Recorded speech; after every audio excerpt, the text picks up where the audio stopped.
अस्सलाम वालेकुम व्यूअर्स। तो इसमें देखिए हम नेक्स्ट टॉपिक है हमारा कि हाउ डज़ पीसीए वर्क। कह रहा है कि पीसीए कैसे काम करते हैं। तो जैसे कि इसने ऊपर भी हमें बताया था, ये कह रहा है कि पीसीए को डिस्कस करने से पहले हम एक मैट्रिक्स की कैलकुलेशन करते हैं। We are going to calculate a matrix that summarises our how variables are related. कह रहे हैं कि हम मैट्रिक्स की सूरत में हम देखेंगे कि कैसे हमारा जो वेरिएबल्स हैं वो एक दूसरे से लिंक करते हैं। ठीक है, हम मैट्रिक्स को ब्रेक डाउन कर देंगे दो सेपरेट कंपोनेंट्स में, एक को डायरेक्शन कहेंगे, दूसरी को मैग्नीट्यूड कहेंगे। तो फिर उसके बाद जो डाटा सेट है उसने इसमें डाटा सेट को फ़र्ज़ करें कि ये है हमारा डाटा सेट एक एक्स एक्सिस पे है और original data in X Y plane, यानी एक्स वाई प्लेन यानी 2D यानी 2 डायमेंशनल आप कह सकते हैं। एक्स एक्सिस में वाई एक्सिस में डाटा सेट को रिप्रेजेंट किया गया है। और ये हमारे 1 2 3 4 5 यानी पॉइंट्स हैं जहाँ पे हर पॉइंट के ऊपर एक्स की वैल्यू वाई की वैल्यू के करस्पॉन्डिंग इन्होंने नोटेशन दिया। और ये हमारा ओरिजिनल डाटा सेट है और इसकी जो डायरेक्शन हैं उसको इसने रेड डायरेक्शन का दिया, यानी रेड लाइन से रेड डायरेक्शन कह दिया और ग्रीन लाइन से ग्रीन डायरेक्शन कह दिया। यानी हमारे डाटा की जो डाटा पॉइंट्स हैं इनकी जो डायरेक्शन है वो एक रेड डायरेक्शन है और एक ग्रीन डायरेक्शन है। इन दोनों डायरेक्शंस में ये इंक्रीज़ कर रहे हैं और डिक्रीज़ कर रहे हैं। तो पहले हम इस सोर्स की तरफ जाते हैं।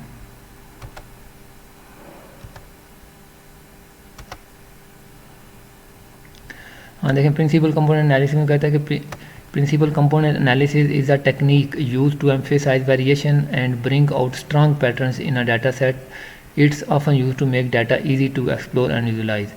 यानी वो कह रहा है कि पीसीए को इसलिए यूज़ किया जाता है कि हमारी जो डाटा सेट के अंदर जो डाटा पॉइंट्स हैं उनमें जो मेन वेरिएशंस हो रही हैं उसको हम हाईलाइट करते हैं और जिन डाटा पॉइंट्स के अंदर ज़्यादा इंफॉर्मेशन अवेलेबल होती है उनको हम एक्सट्रैक्ट करते हैं ताकि हम उसको ज़्यादा बेहतर तरीके से एक्सप्लोर कर सकें और विजुलाइज कर सकें। फॉर एग्जांपल वो कह रहा है कि 2D डाटा हो। First consider data set in only 2 dimensions like height and weight. The data set can be plotted as points in a plane, but if we want to tease our variation PCA finds a new coordinate system in which every point has a new X Y value. The x-axis does not actually meaning anything physically. They are combinations of height and weight called principal components that are chosen to give one axis lots of variations. यानी वो कह रहा है कि फ़र्ज़ करें कि हमने एक डाटा सेट लिया। अब इस फिगर को देख लें जिस पे कर्सर मूव कर रहा है, जिसको कहते हैं ओरिजिनल डाटा सेट। इसमें एक्स एक्सिस के ऊपर वाई एक्सिस के ऊपर डाटा को प्लाट किया। वो कह रहा है कि अब ले सपोज कर लें कि एक्स एक्सिस के ऊपर हाइट है और वाई एक्सिस के ऊपर वेट है। यानी कोई एक पर्सन है, उसकी हाइट इतनी है तो वेट इतना होगा, अगर हाइट इतनी है तो फिर वेट कितना होगा।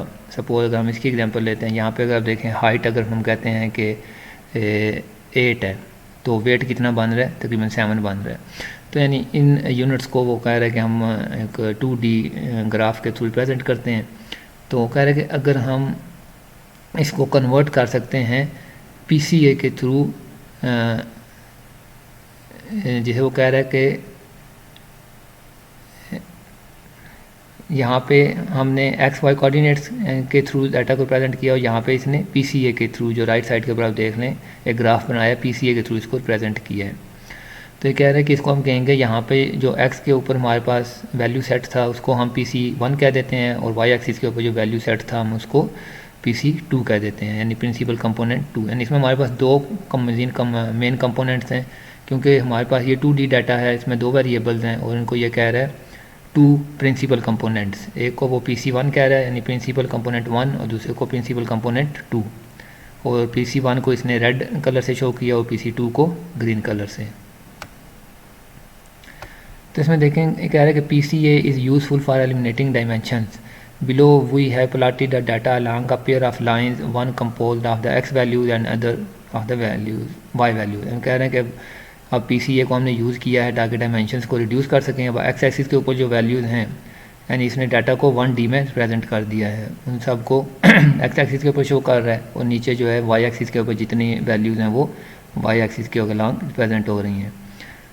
तो अब कह रहे हैं कि जब हमने ओरिजिनल डाटा सेट को PCA को यूज़ करके रिप्रेजेंट किया है, यानी ओरिजिनल डाटा सेट के ऊपर वो PCA को अप्लाई किया है जो कि लेफ़्ट साइड के ऊपर अवेलेबल है, नज़र आ रहा है। जब इस डाटा सेट के ऊपर हमने PCA एल्गोरिदम अप्लाई किया है तो जो दाईं साइड के ऊपर हमारे पास ग्राफ बना है, ये आप कह सकते हैं कि output from PCA। if we are going to only see the data along one dimension, though it might be better to make that dimension the principal component with most variation। यानी वो ये कह रहे हैं कि अगर हम PCA अप्लाई करने के बाद कोई डायमेंशन रिड्यूस करना चाहते हैं तो हमें उस डाटा सेट को इग्नोर करना चाहिए या रिमूव करना चाहिए जिसके अंदर वेरिएशंस बहुत कम आई हैं। We don't lose much by dropping PC2। यानी ये कह रहे हैं कि आप PC1 के ऊपर आप देखें तो PC1 के ऊपर कितनी वेरिएशंस आ रही हैं। अब ग्राफ को आप देख लें, यहाँ पे जो हमारा एक्स एक्सिस था जिसको हमने PC1 कहा, वहाँ पे वैल्यूज़ कंटिन्यूसली चेंज हो रही हैं। अब देखें PC1 के ऊपर पहले वैल्यू है, आप सपोज कर लें यहाँ पे अगर देख लें -3 है, फिर -2 है, फिर 0 है, फिर 1 है, फिर 4 है। यानी PC1 के ऊपर हमें ज़्यादा वैल्यूज़ मिल रही हैं। यानी जो हमारा ओरिजिनल डाटा सेट था, जब हमने इसके ऊपर PCA को अप्लाई किया तो जो हमें आउटपुट मिली PC1 और PC2 की सूरत में, तो PC1 के ऊपर हमें ज़्यादा डाटा सेट मिल रहा है। वो PC2 के ऊपर अगर आप देखें जो कि ग्रीन है, उसके ऊपर सिर्फ एक ही वेरिएशन है 0 के ऊपर।